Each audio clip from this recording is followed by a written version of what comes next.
Hi, this is Reverend Jennifer Crumpton, and today I have the pleasure of talking with David Heineman. He's the creator of Suffering in Silence, a documentary about sexual assault. And David, I want to start with a little bit about your history. You've been involved in the martial arts for 18 years. You've been teaching for about 11 years. How did you first come to get involved with training victims of rape and sexual assault, and how did that affect you?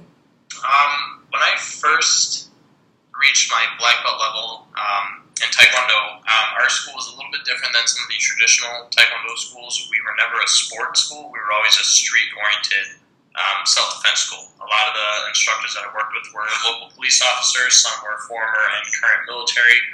So all the self-defense that we were learning was more like combative-based. So one of the things our studio did is we had a lot of women's and I guess it's victim self-defense courses that we would run kind of on an annual basis. When I hit the black belt level, my instructor had asked if I wanted to come in and help out and basically be the person that all the women get to beat up at the end and kind of put all the techniques to play. So at the time, I was a younger guy. I was thinking, sounds like a fun time. I'll get hit around for a bit. So I walked in, and the first class that we had, I remember walking onto the mat. And the second I came on, one of the women that was in there felt that something about me, whether it was the way I walked, how I presented myself, or how I looked, something reminded her of her attacker. She broke down crying the second I walked in onto the mat. I was told to get off the mat, and basically when I would come on, she would go off, and we would kind of switch back and forth so that we were never in the same room together, just so that she felt comfortable. So that kind of put a little seed into my head that I didn't really think about at the time, but it was just something that didn't really occur to me until later on in life. So then I went to school, and I remember my freshman year in school, there were 2 sexual assaults within probably the first month and a half that school happened. Wow. I had reached out to the school asking them, I said, I'm trained in the self-defense. I'll run these classes if you want me to. I won't charge. I'll do it for free. They said no, that they'll handle it. It's fine. Through some digging, I was actually able to find out who the victims were, and I reached out to them, and they were both willing to work with me kind of on a one-on-one basis and kind of just get comfortable with some techniques, and that ended up turning into a big, self-defense course that I ran throughout my 4 years. I got involved with the local feminist group and women's group on campus and kind of worked through them, so they would kind of advertise this stuff, and then, during Sexual Assault Awareness Month and everything, I was always putting on a self-defense conference, and I would just run classes wherever showed up. So that kind of initially triggered it for me, and then it wasn't, once I started really doing these women's self-defense courses and people would ask me how I got started, that's when I started falling back onto the first self-defense that I taught in this subject. And I think just seeing how that woman collapsed without me even coming near her, touching her, anything, just because something about me reminded it of her, I think to me, it kind of said, I need to do something where no woman ever has to feel, man or woman ever has to have that feeling, ever again. And I think that's kind of what initiated to move forward. And then I think just being in school and hearing case after case after case, and it wasn't really till my last 2 years in college that I started really paying attention to, other schools and other cases that were going on, and I started researching more on other schools and digging up case after case after case that was left unattended or just ignored, and I think that kind of just started fueling a fire inside of me for when I graduated, but I think all that throughout those 4 years is kind of what really initiated it in that sense. So this led you to eventually create your own documentary film called Suffering in Silence. Correct. Tell us a little bit about the film, what it was like to make that film, and what you've been doing with it. The idea for making a film, actually, I was in RA my last year in college, and one of the things that some of the guys on my floor were extremely talented with filmmaking, and so we made some fun YouTube films here and there, and one of the ones that we'd all sat down and said, hey, let's make a serious documentary at some point. So I had graduated, and I had kind of been pondering this idea now for a couple of years, but I just had never said anything to anyone. So it's kind of just been in my head. So I kind of reached out to them. I said, hey, I want to make a documentary about rape culture. And I said it's the easiest one for me to make because I have a lot of connections already. So it's the easiest for us to kind of jump into because I don't need a lot of pull. I already have, therapists, I know victims, I know professionals that I can get my hands on and use for this film compared to trying to reach out for people. So they were all board for it, so we kind of started making it. I'd say throughout that summer of 2013 and into the fall, we kind of just brainstormed a lot. And I'd say by December is when we first started doing interviews. And even when we started doing interviews, I couldn't really honestly tell you where I wanted to go with it or what was going to turn out of it. It was kind of hard to plan. I've never planned a film like that before. I have no film experience. I've never filmed anything before, so I kind of just, and you can kind of notice with some of the quality in the film, we literally just grabbed anything that we had. These guys were still in school, so I would have to come and locate them to get their equipment to use. Otherwise, a phone, a GoPro, whatever I could get my hands on at the time to film, I did. So I'd say probably by February, one of the guys that I train in martial arts with is a professional filmmaker for documentaries for a company. And one of the things that he had told me is, the documentary is going to make itself. He goes, you get the interviews that you want to get, and it's kind of going to write its own story. So I started, I had a list of, I wanted to talk to doctors and therapists and school teachers and high school teachers and students, and I had this long list of stuff, and then he goes, think of the core people you want, and it'll come full. So I started interviewing victims more. I talked to a couple crisis centers in the area. I talked to a few psychologists, and then the story kind of just naturally unfolded with it. The one thing I made sure I actually did not do in this film is I never actually reached out to a single victim. Every victim that was in that film actually reached out to me and offered to tell their story, which is one thing I wanted to make sure I didn't do. So I simply just posted my idea on Facebook and said, if you know anyone that's interested in this film, contact me. Otherwise, I'm just going to kind of leave it. And I started getting emails from people in California. I was getting emails from people in Florida and all over the country. But because of my new job and everything, I couldn't get up and leave. So there were a lot of victims who were looking actively for a forum. Reaching out to me, yes, and I did. I did a few Skype interviews with them. I drove to Missouri, to Iowa, to Ohio. All over the Midwest, kind of just gathering what I could, and then kind of just picked and choose which ones fit kind of a similar theme of what I was going for, and that's when I kind of started making it. So, putting it together, it was a tough thing to do. One, without the skill. Two, the subject matter. Just having it on your head all the time or trying to plan it out all the time. I would constantly take like a month off and just completely, clear my head a little bit and then come back to it. I ended up dropping all the other guys that were involved with it initially just because our schedules weren't working out. So I filmed, edited, produced everything by myself after them. And where are you taking it these days? What are you doing with the film? I have a few, I released it, and that was one question everyone asked, what am I going to do with it? I released it to Facebook, and I released it to YouTube, and I just kind of said, here it is. I don't expect this to be a film that reaches millions of viewers, but if it gets that one person that has an impact on them, I did the job. And that's kind of all I wanted with it. Is I just wanted to make sure one person saw it that needed to see it, and that was the end of it. So I have a few universities. I know I'm going to Drake University and University of Iowa in October. I'm going to Michigan State.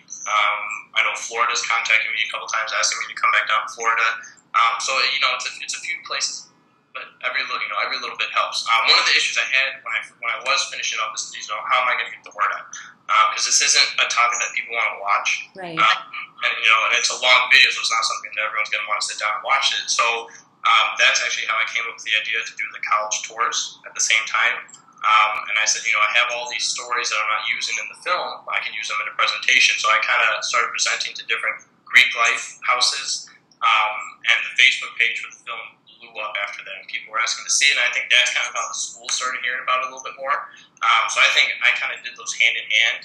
And now that I finished the film, it's out for a year. I'm taking a break, and then next year I'll go on tour again, and this time I'll show the film and do the presentation. Because I was able to, now I can actually say, here's the finished product.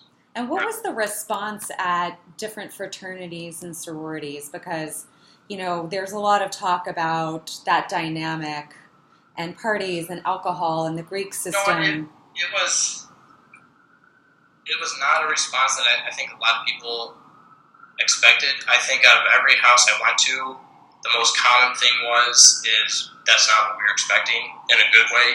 I think they were more anticipating me to come in and read off statistics and read off facts and talk about here's what we need to do on college campuses, and here's what schools are doing wrong. And I didn't do any of that. I came in and I said, you know what? Here's an 11-year-old girl that I had as a student that was raped. Here's a friend of mine that was raped.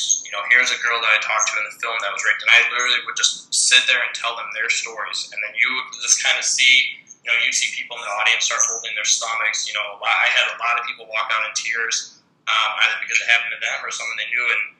And I think people that were in the area or, that had heard about it thought it was a little too intense. But, I think I only received a small handful of complaints about that. Otherwise, victims themselves were emailing me or every presentation I was getting dozens of emails. Thank you for saying this. I left your presentation, but it needed to be said, and I'm glad everyone else heard about it. And I think once I started seeing that, it's one thing if you're in a sorority fraternity, you're hearing me talking about this, and you're like, okay, yeah, I've heard this before. Okay, it happens to people. But then you see 2 or 3 of your brothers or sisters walk out of the room because of it. Right. Now it's like, oh, this happened to someone close to me, and that kind of hits a little bit more. So I think that's kind of what I shifted my presentation to, is I wanted a hard presentation to sit through. And I wanted that when you're done with it, I want you to feel sick, and I want you to feel like I need to do something about it. Yeah. I don't think anyone has the answer to fix any of this right now. Otherwise it'd be fixed. So I think getting that emotional impact of we need to do something. I think a lot of our schools have now started stepping up, taking the campaigns and all the different campaigns that are running right now. I think this presentation kind of goes hand in hand with those, but just in a more roundabout way. Especially with my profession as a self-defense instructor, I kind of get the end result. So I see the victims at their absolute end, and I see them break down every time we have to relive, in a sense, their attack. And I think telling people those stories, that kind of really hits it on a different level. And that's kind of what the film does as well. It's not a statistic film. It's here are some victims, listen to their story, and at the end of it, see how you feel type thing. Right. Well, I think one of the things that is most striking and perhaps will have a great impact about what you're doing is the fact that you're a young man who is standing up and talking about the issue of rape and sexual assault and sexual violence, and who seems to really have a sense of the trauma, and who really wants to take action to do something. This is unique, and I wonder what you think young men and men in general should be doing around this issue to create awareness and to really sort of stand up and say something has to be done here. Honestly, and that was one of the things I mentioned in a lot of the presentations. If that was a woman standing in front of you, nowadays I would be viewed more as a preacher than actually someone trying to solve the issue, because I think people are just kind of tired of woman after woman after woman saying the same thing, which is good. I want women speaking up about it, but I think men need to take that step. And I think seeing a male, and there's more male figures coming up now, but I think especially the reason I targeted Greek life is because they have such an influence on college. Everyone knows who's in Greek life, so if fraternities are stepping up, I was never in a fraternity. Do I blame fraternities or athletes for what goes on? No, but there's always that one bad kid that's in the group, and as a result, the whole group looks bad. And I think it's just something that, if you see a behavior that's wrong, if you hear something that's wrong, you need to say something. If someone uses rape as an adjective, you need to say something. If you're seeing one of your buddies take a drunk girl that shouldn't be going anywhere, regardless of what their intention is, it looks wrong, step in and say something. If it's not, then okay, at least you tried. But I think just taking that initial step and not being the first to back up your buddy, or not be the first to call her a whore or a slut because, she got raped. I think those are the kind of things that if more males start stepping forward and simply just saying, I believe you, I think that's a huge step in the right way. I don't expect it to be, tomorrow I'm going to turn on the news and every guy across the country is standing and hand in hand with all the women supporting the victims. No, I think it's going to take years before we see that. But I think one at a time, if you start seeing a few more fraternity brothers in the house, if a rape accusation comes up, get involved immediately. Support your house, but at the same time, if someone made an accusation, there's a reason behind it.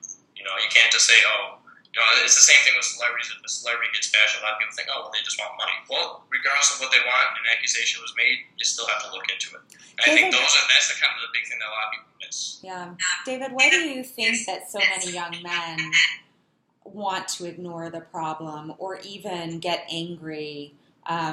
You know, as you were alluding to earlier, oftentimes it's women standing up and saying, we have to do something about this that's happening to 1 in 4 or 1 in 5 people in our country. And a lot of men, I think, want to close their ears to this or call women liars. Or what do you think is behind that phenomenon?